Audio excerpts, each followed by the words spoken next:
I think we have got to admit that the reason that some communities are war zones and some are not is not at bottom about the number of guns in those communities. After all, I live in a community where I've come to learn that many of my white neighbors own guns. But my neighborhood is safe. At bottom, what makes a community safe is not the number of guns, but the number of good schools, the number of good jobs, the number of educational opportunities, the numbers of opportunities people have for living a decent life. Those are the numbers that matter most when it comes to violence. And in Chicago, as in so many other cities and communities across America, a choice has been made. It is a deliberate choice, and it is a choice that has been made over and over and over again. Rather than good schools, we have been willing to build high-tech prisons. Rather than create jobs and invest in the communities that need it most, we have embarked on an unprecedented race to incarcerate that has left millions of Americans permanently locked up or locked out. William Julius Wilson has written an excellent book about the changes that have occurred in Chicago and other communities around the country entitled When Work Disappears. And in that book, he cites statistics showing that when you control for joblessness, the racial disparities and violent crime disappear. In other words, if you compare white jobless men with black jobless men, rates of violent crime are roughly the same. Men who are jobless, particularly chronically jobless, are more likely to be violent. Now, joblessness does not excuse violence by any means. Most people who are jobless do not resort to violence. But what we know, and what is no secret, is that communities that are plagued by exceedingly high levels of joblessness are likely to be violent. But a shift occurred here in Chicago and in communities across America, urban communities, beginning in the late 50s, early 60s, into the 1970s, where work disappeared. It used to be that factories would be located in urban areas near segregated black communities so those factories could have quick and easy access to cheap black labor. In fact, as late as 1970, more than 70% of all African Americans working in the Chicago area held blue-collar jobs, factory jobs. Almost overnight, those jobs vanished. By 1987, the industrial employment of black men had plummeted to 28%.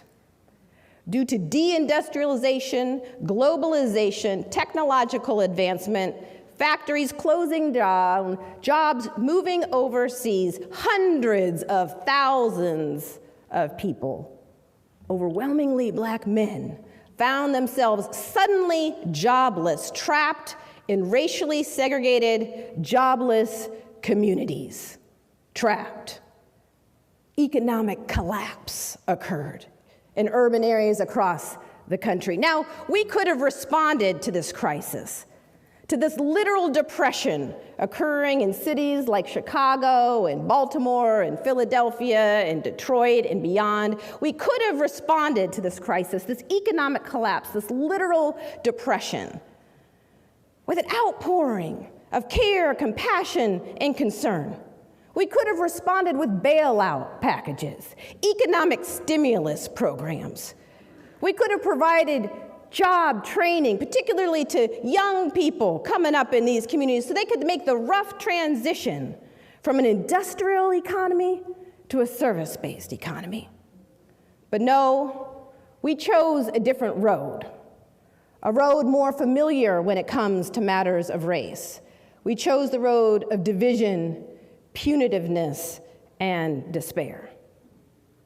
We as a society ended the war on poverty, and declared the war on drugs.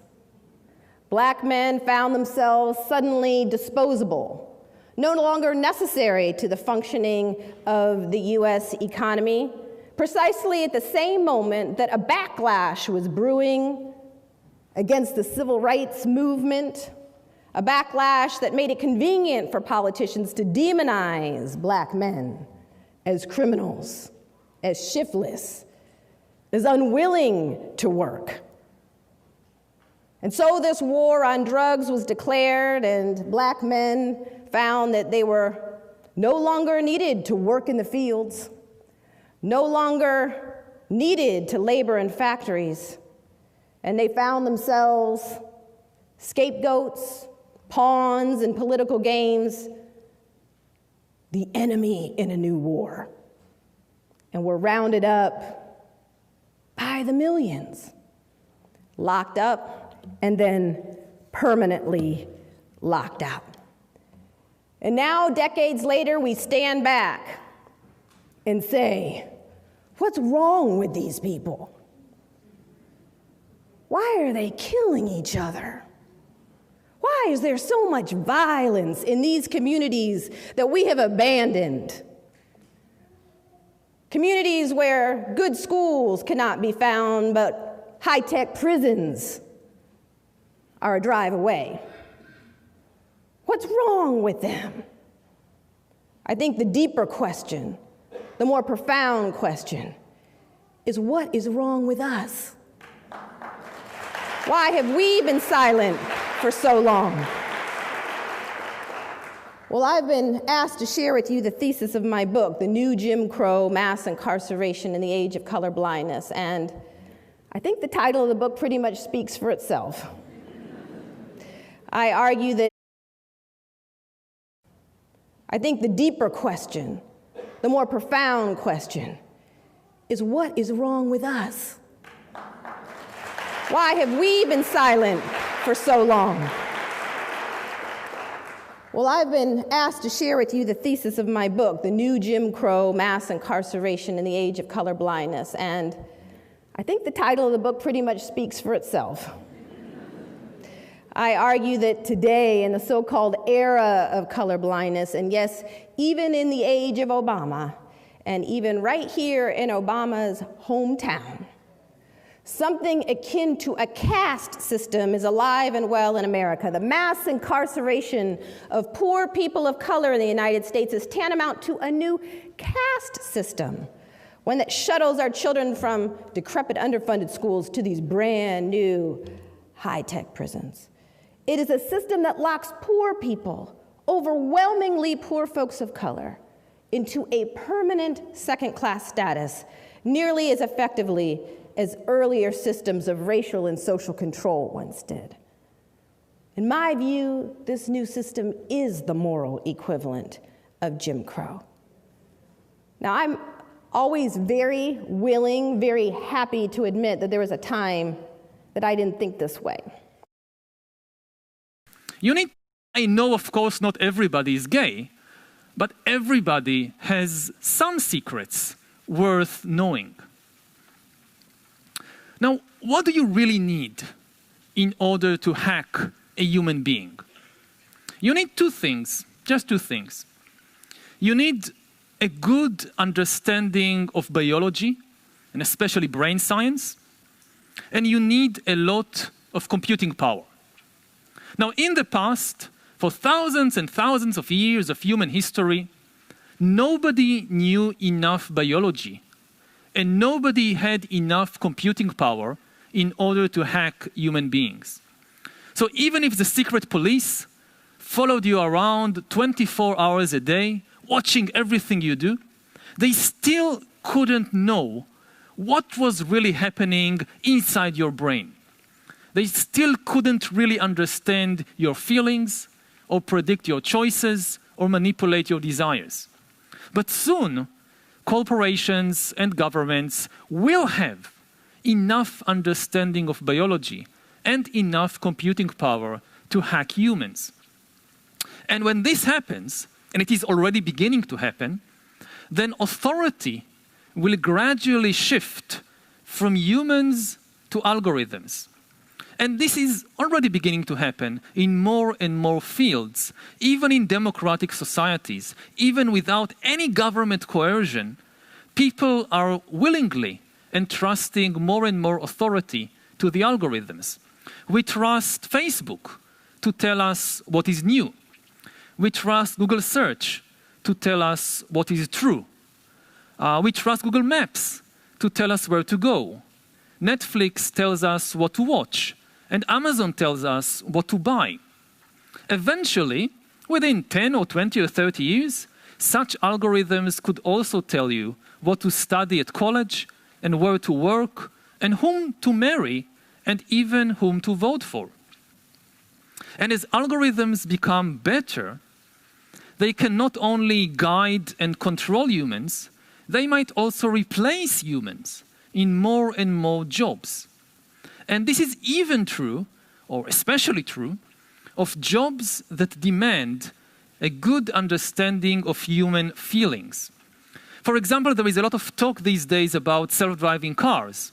But even in order to replace human drivers, self-driving vehicles, or the computers that drive these vehicles, they need not just to know how to navigate the road, they need to understand humans. They need to understand and anticipate the behavior both of human customers and also of human pedestrians. They need, for example, to recognize the difference between an 80-year-old and an 18-year-old and a 40-year-old that are approaching the road. And they need to understand something about the difference in behavior between small children and teenagers and adults. Similarly, in order to replace human doctors, computer will need to understand not just our diseases, but also our emotional moods. The computer will have to know whether a patient is angry or fearful or depressed.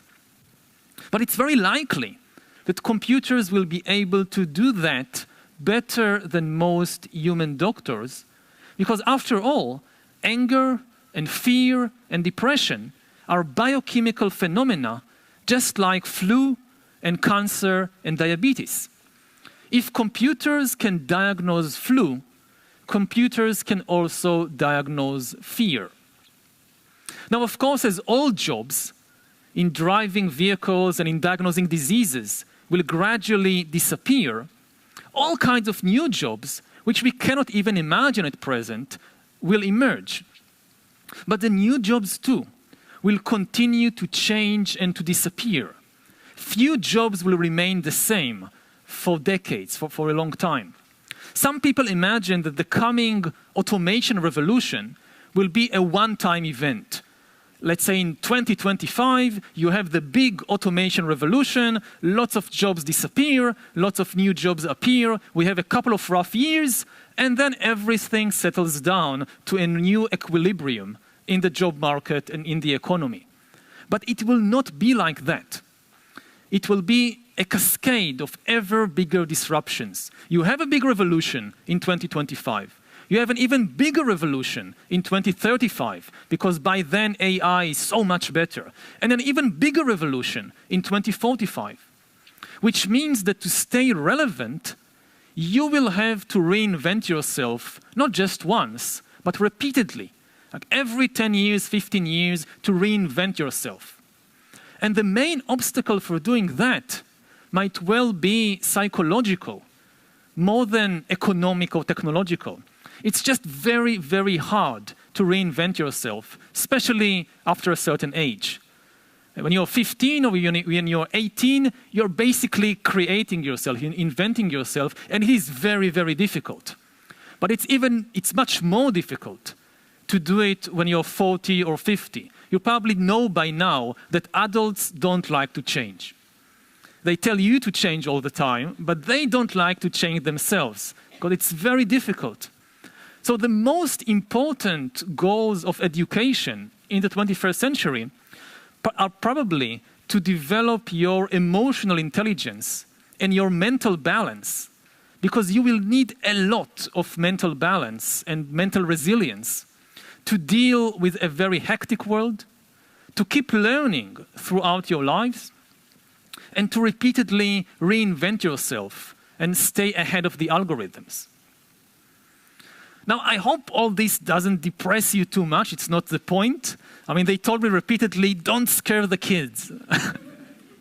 But I really think that you can handle it, that you can really rise to the challenge. Humans are extremely adaptable beings. If we know what we are facing, we can adapt to it and we can find solutions. And I'm really most curious to hear what you have to say about all this.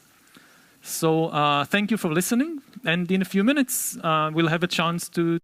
Well, so like what you're suggesting is that in this future that could very soon be upon us, that our thoughts will be accessible to corporations that will most likely want to exploit our intentions. But in a sense, we already live in this dystopia, but they don't yet have the facilities that they will have. Mm-hmm. So you talked a little, Yuval, about developing emotional balance and emotional intelligence. That's interesting to me. How would you suggest that young people begin to undertake that?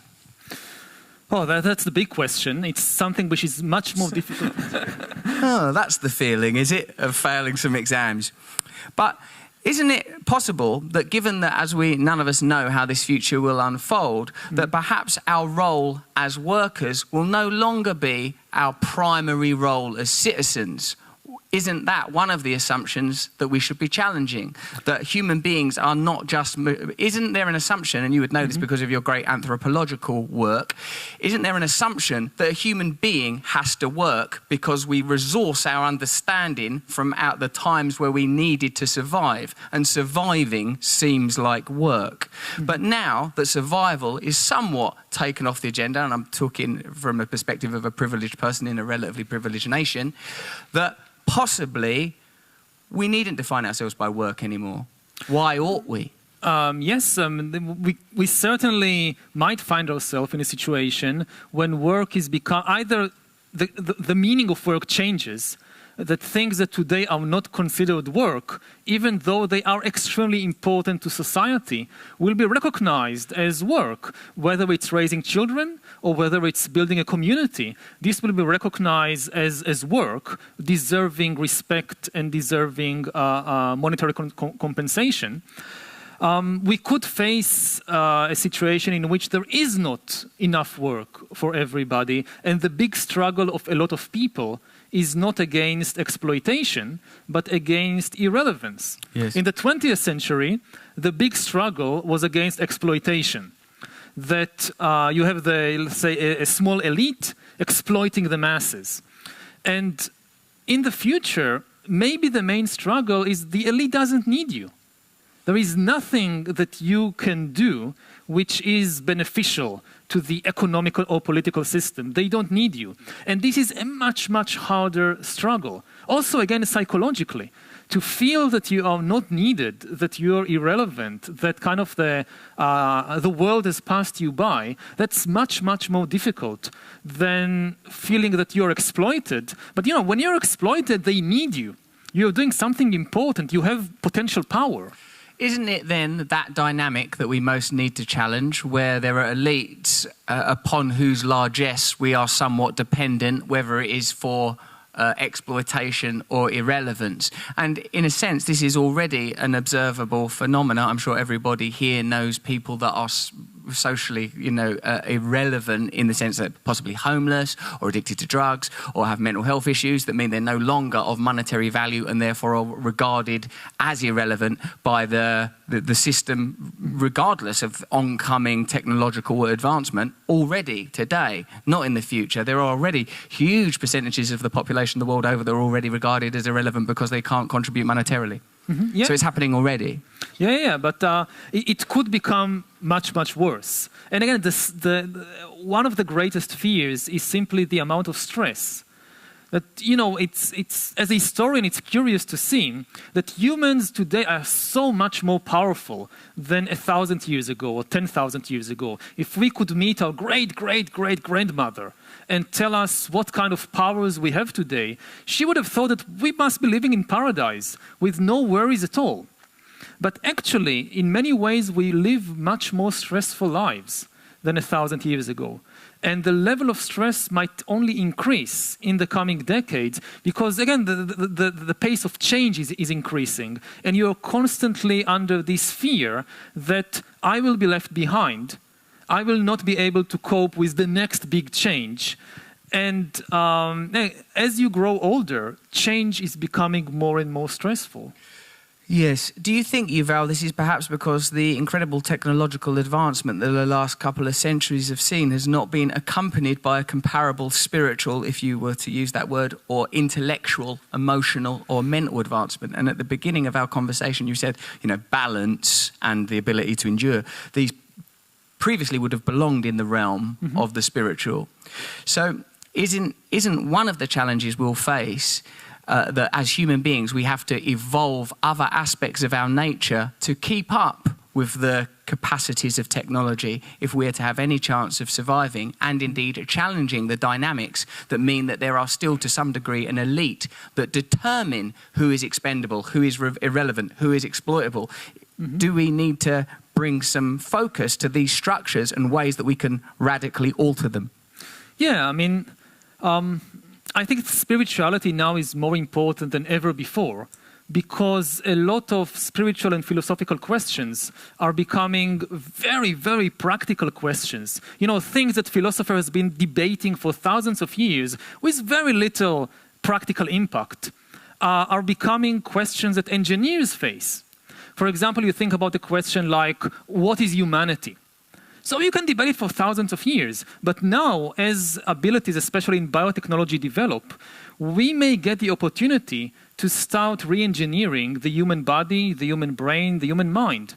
And then the question arises, which kind of qualities we want to enhance and which kind of qualities or abilities are less important. If you ask the army, or if you ask some big corporation, they will tell you, oh, we want to enhance human efficiency and intelligence and discipline because we want more disciplined and intelligent and efficient soldiers and workers and so forth. But things like compassion or spirituality or artistic sensitivity, we don't care about that.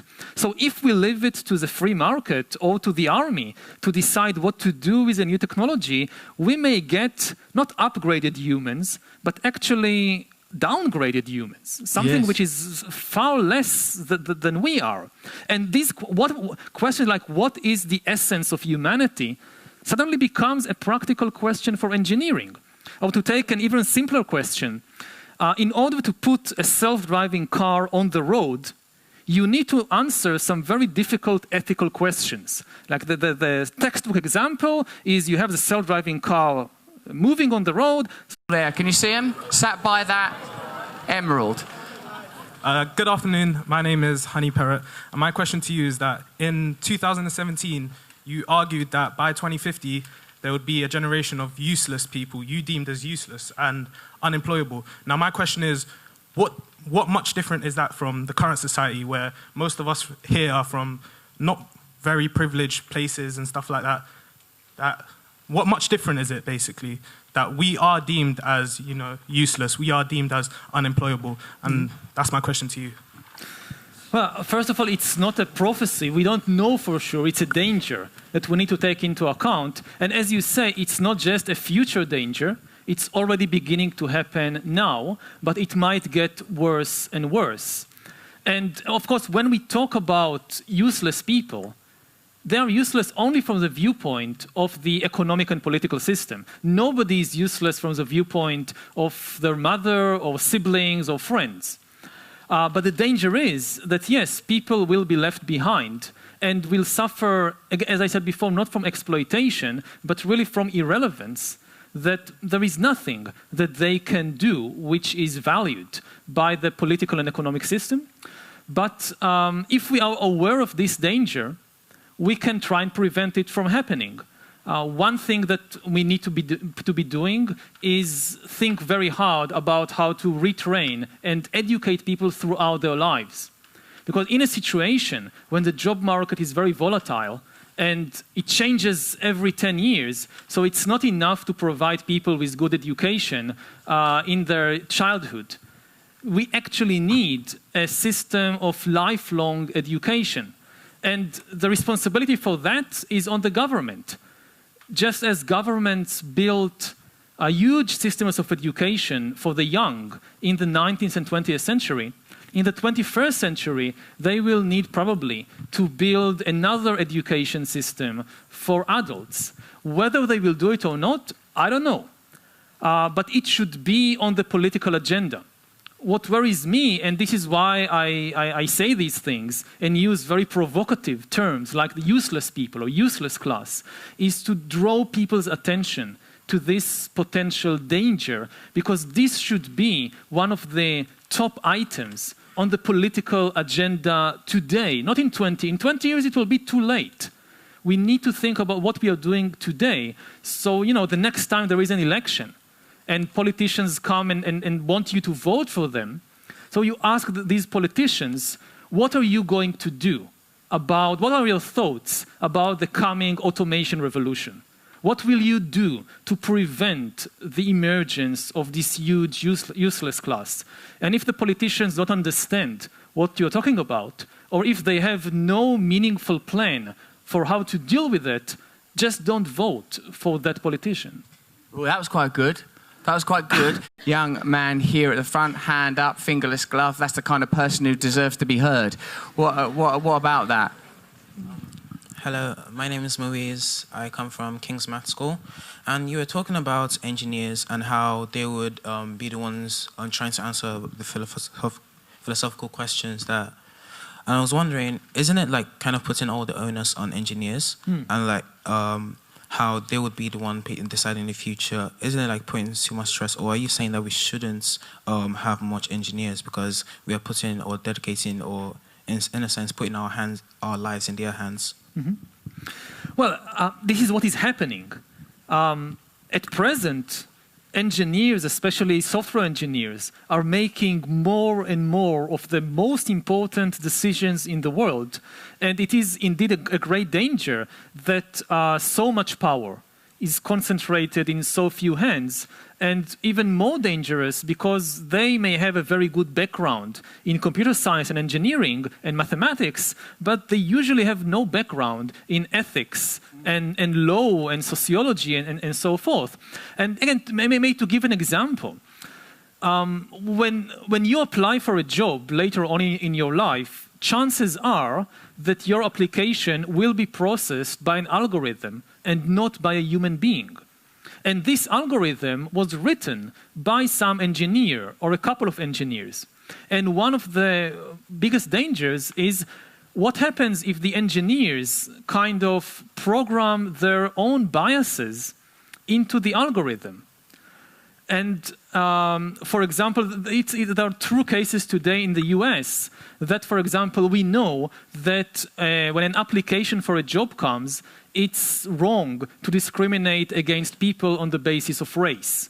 So kind of the algorithm needs to be race blind.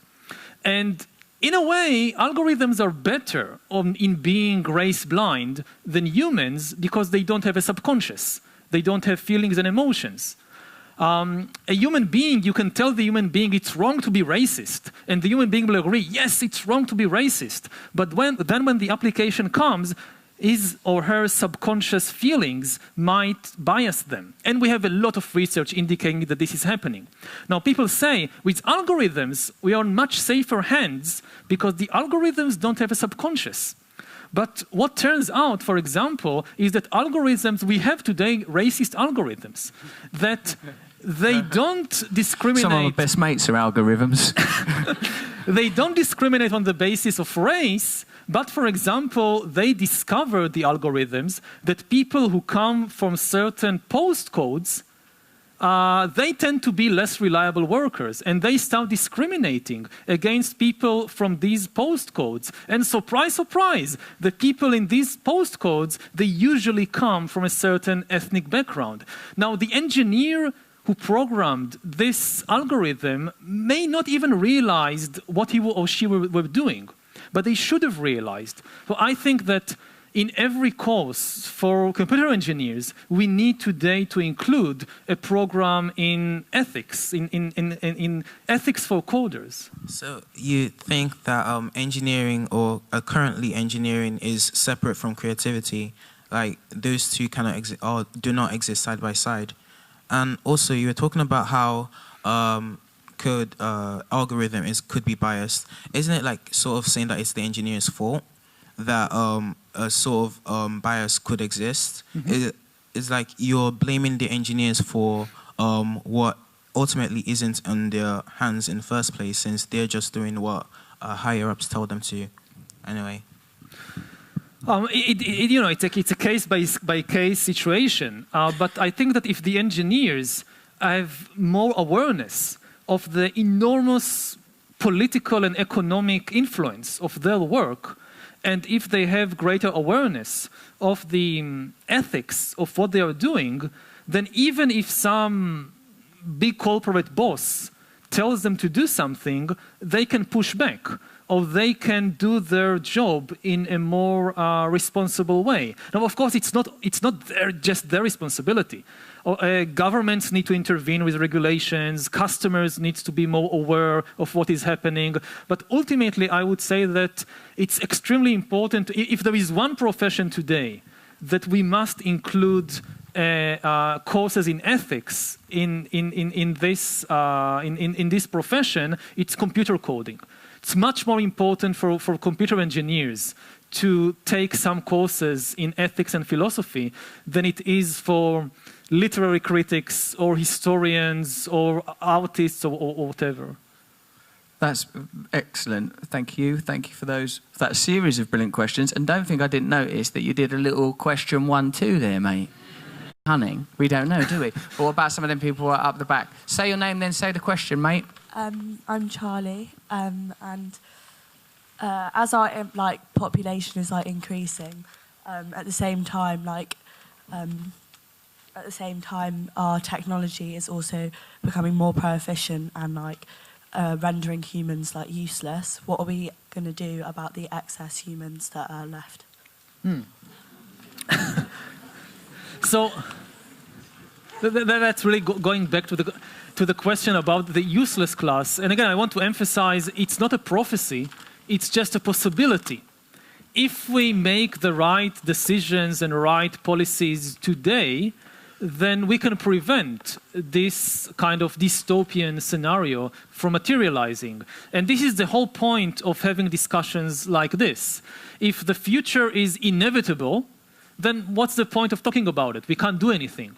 But the future is not inevitable. Every technological development in history, this was always the case in the past and will also be in the future, that every technology can be used in several different ways. If you look at the 20th century, so you look at inventions like electricity and radio and trains and cars, you could use these inventions to build fascist regimes or communist dictatorships or liberal democracies. The electricity didn't tell you what to do with it. And it's the same with AI. The development in artificial intelligence and machine learning and biotechnology could lead to a dystopian scenario in which a tiny elite of superhumans controls all the resources and power, and most people are economically useless and politically powerless. It could happen. But it's not inevitable. We can use the same technology to create a much, much better world than ever existed before. For example, that, yes, people need to work less, but many jobs are not worth saving. What we need to protect is not the jobs, it's the humans.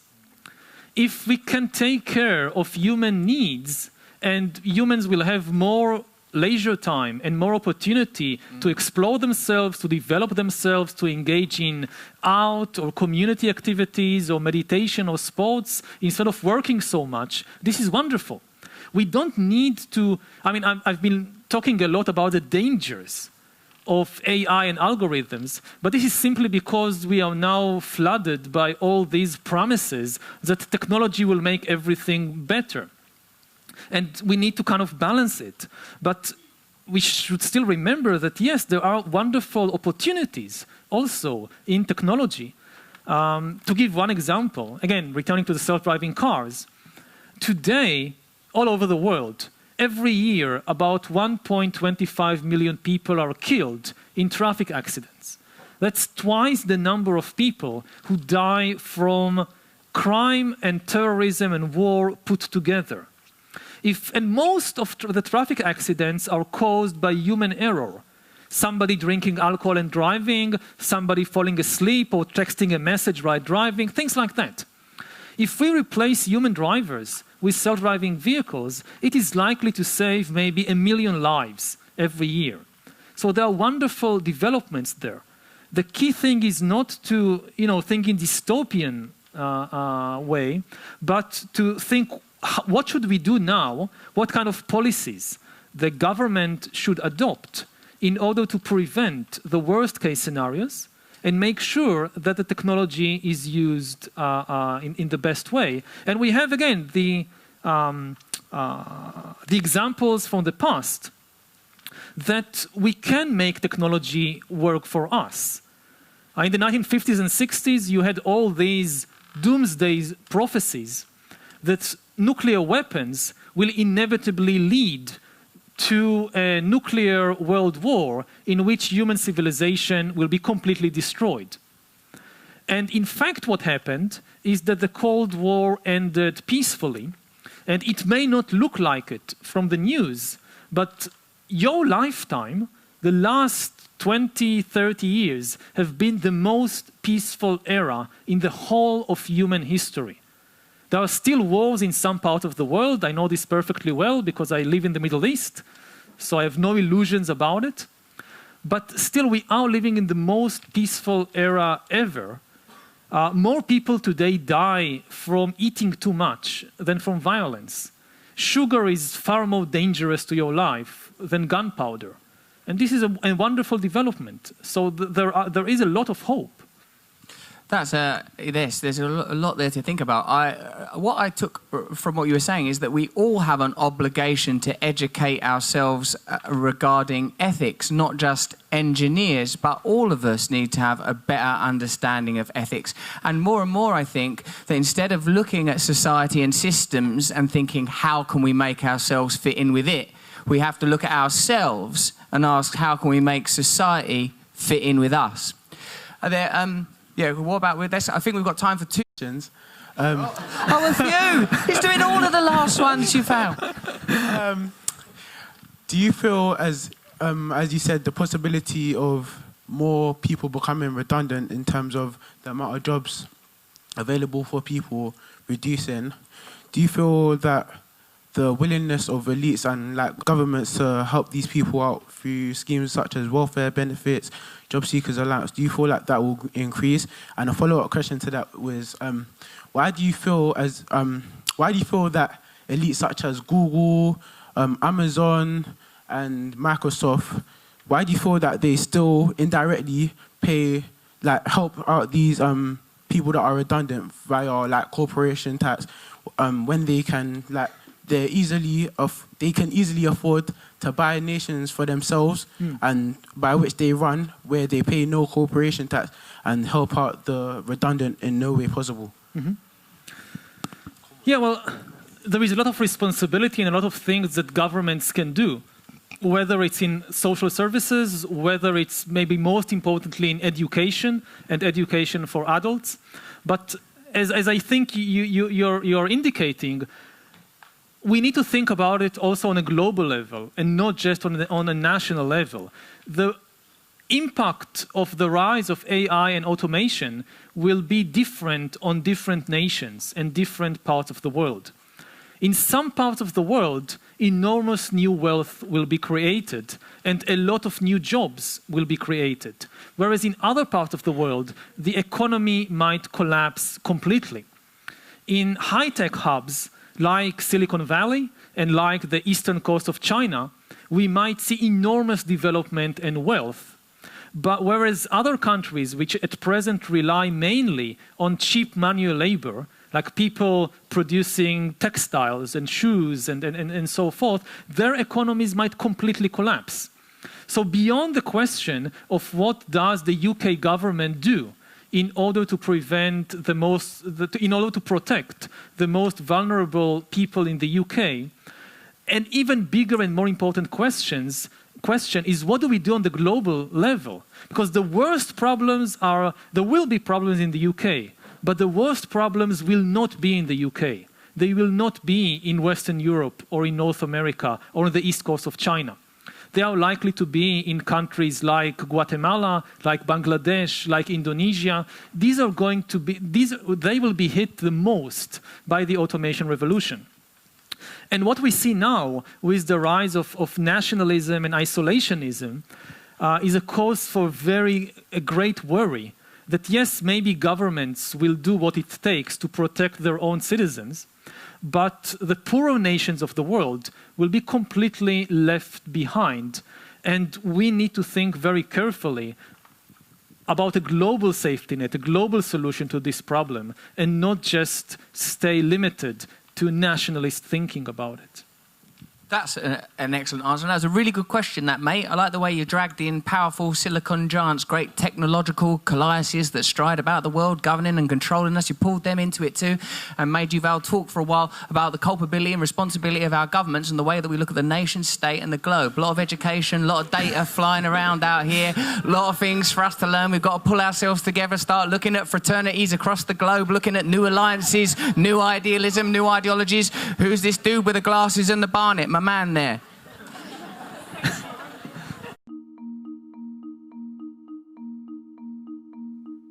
On any given day in California, tens of thousands of defendants are detained before their trial because they can't afford to pay bail. These people might lose their homes and their jobs and may not be able to see their families.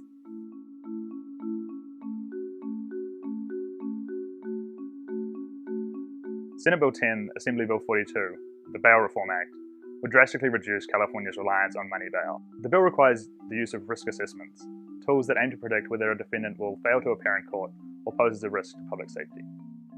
Using risk assessments in the pretrial process can allow for us to release more defendants while maintaining public safety. However, we advocate for some changes in the language of SB 10 to reflect the proper use of risk assessment tools.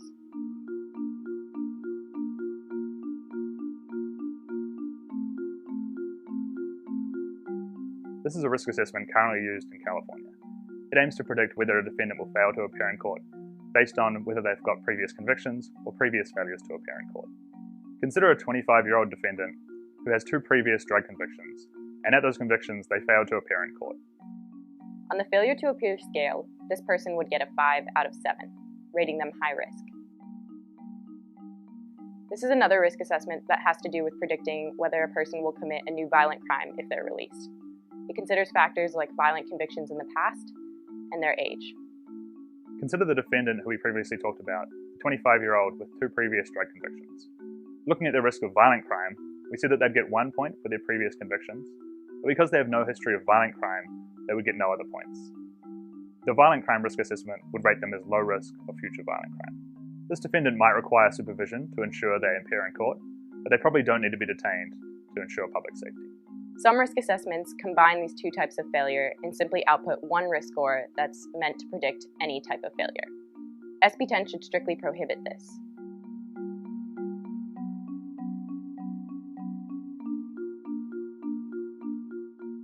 To ensure equity, the legislation bars the use of various factors like race, gender, socioeconomics, immigration status, sexual orientation, among others. It seems natural to exclude gender to ensure equity. Counterintuitively, though, our research shows that excluding gender can introduce bias against women. For example, in Broward County, among women and men with similar criminal histories, women are less likely to recidivate than men. What that means is that a woman and a man who both are given the same risk score have different likelihoods of committing a new violent crime. Namely, the woman is less likely to commit a new violent crime even though she has the same score as the man. The discrepancy is so large in Broward County, this effectively counts as a 2-point penalty for women. Recognizing this disparity, some states, including Wisconsin, use 2 separate risk tools for men and women. We recommend that gender not be included in the set of prohibited characteristics used by risk assessments.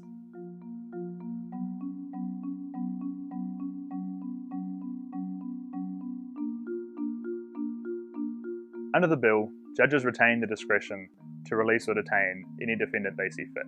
However, we want to ensure that many low-risk defendants are not detained because of this. It's important to understand why judges might deviate from the recommendations of the risk assessment tool.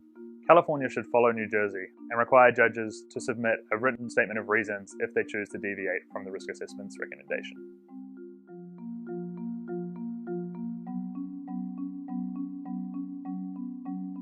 To ensure confidence in risk assessment tools, it's important to have a rigorous evaluation process. The reporting requirements currently listed in SB 10 aren't specific enough to allow for validation by the Judicial Council or by a third party.